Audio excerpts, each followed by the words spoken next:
তাদের কাছে একটি লিখিত আবেদন করবো। জনতা জমা খন্দকার আবাস থেকে আপনারা মাইকটা সামনে লন। যে বিপুল ভোটের বিনিময়ে আপনারা তাকে পাস করাবেন এবং ধর্ণাপুঞ্জের মধ্যে সবচেয়ে বেশি ভোট আপনারা কৈলবাসী আপনারা দিবেন ইনশাআল্লাহ। ভোট দেওয়ার ক্ষেত্রে আমি আপনাদেরকে একটু অনুরোধ করব, নামাজ পড়ার পর, যেহেতু 7:30 থেকে ভোট শুরু, নামাজ পড়ার পর আপনারা সকলে নামাজ পড়া সোজা কেন্দ্রে যায় লাইন ধরবেন, যার যার স্লিপ নিয়ে ভোট দিয়ে এসে বাসায় এসে তারপর নাস্তা করবেন। এটা আমার অনুরোধ।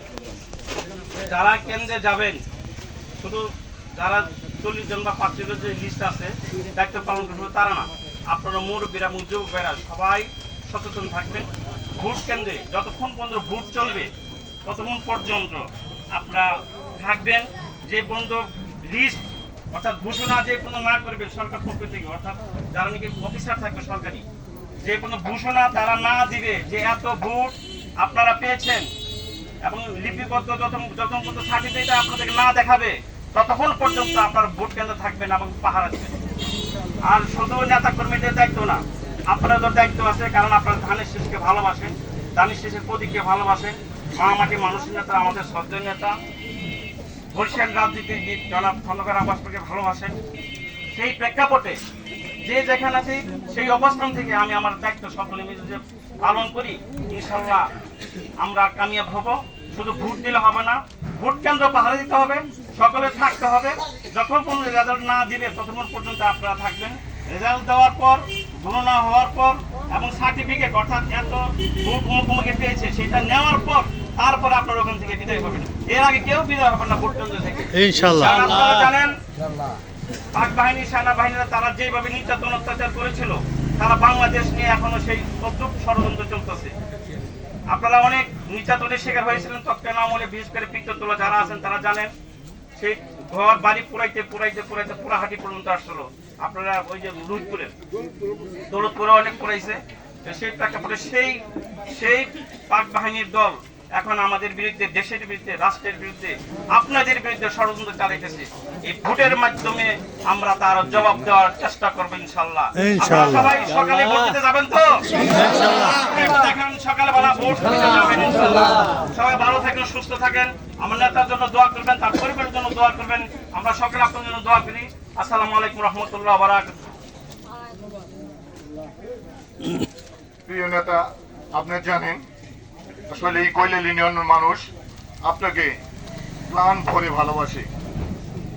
আমরা আসলেই ওরকম নেতা পাই নাই, আমরা দুঃখ কষ্টর কথা বলতে পারি নাই।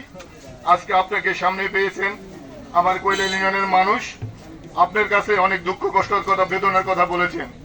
প্রিয় নেতা, আমাদের অনেক বড় লম্বা একটা লিস্ট আছে। আপনার আশা যদি আল্লাহ পূরণ করেন এবং আপনি যদি আল্লাহর রহমতে সংসদে যাবেন, আল্লাহর উপরে ভরসা রেখে বলছি, কিন্তু কৈলাল ইউনিয়ন এবং অবহেলিত মানুষের দিকে আপনি নিশ্চয়ই নজর রাখবেন, সেই সুদৃষ্টি দেওয়ার জন্য আপনার বিনীত অনুরোধ জানাচ্ছি।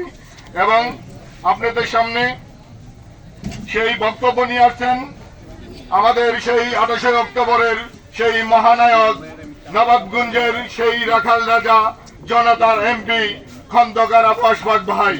আপনাদের সামনে বক্তব্য নিয়ে আসছেন সেই সুযোগ্য সন্তান এবং যোগ্য মায়ের যোগ্য সন্তান সেই খন্দকার আব্বাস পাক ভাই আপনাদের সামনে বক্তব্য নিয়ে আসছেন।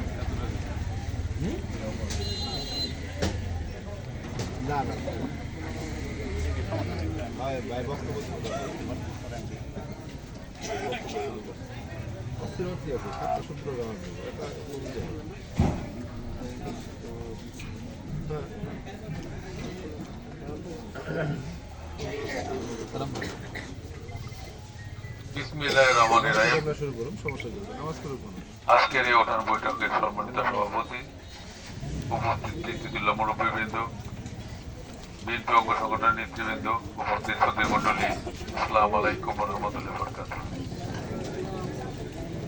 কেমন আছেন আপনারা? সবাই ভালো আছেন? আসলে তো ভালো থাকার কথা। 17 বছর পালাই থাকার পর একটা নির্বাচন সামনে আসছে, এটা তো একটা আনন্দের সাথে পালন করার কথা।